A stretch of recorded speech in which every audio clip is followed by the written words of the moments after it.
How's it going? Good, how are you? Doing okay. Hi, how are you?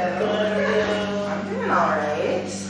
Good. Just another day at Family Tree. Living the dream. Living the dream, indeed.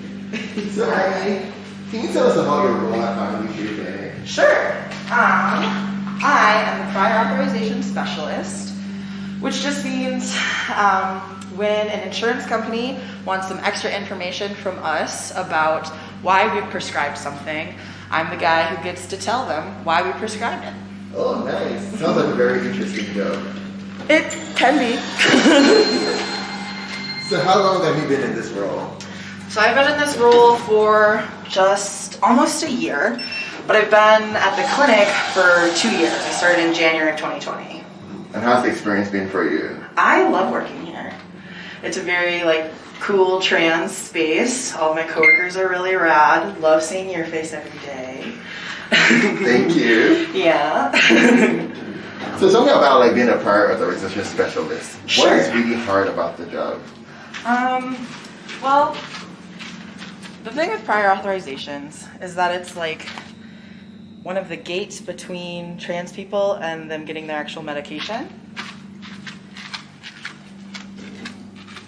Insurance companies, they make it just a little extra hard for us to get our medication. So even though we're an informed consent clinic, we don't require a therapy letter or anything like that, but your insurance might. And people aren't always expecting that. So that's hard, having to be the person to tell them well, it might be another month before we can actually get your insurance to approve coverage.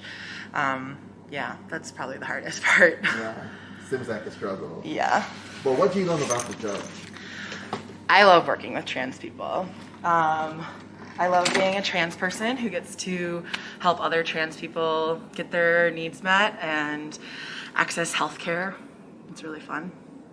What is the importance of this work for our trans patients? Sure. So, like I said, prior authorization feels like one of those medical gatekeeping hurdles that still exists even with the new WPATH standards and being an informed consent clinic. We can't control insurance companies, unfortunately, and they're still a little bit behind. So it's really important that we have a specialist like me on staff to advocate for patients and step in, because some patients at other clinics have to do their own prior authorization process. So yeah, I get to be that buffer between patients and insurance companies. That's pretty awesome. Yeah. Why should folks come to Family Tree Clinic? Well, I work here and a bunch of other cool trans people work here. And if you want to go to a sex clinic or sexual healthcare clinic that is run by cool trans queer people, you should come here because we're awesome and rad. Thanks, Ernie. Yeah, thanks, Harry.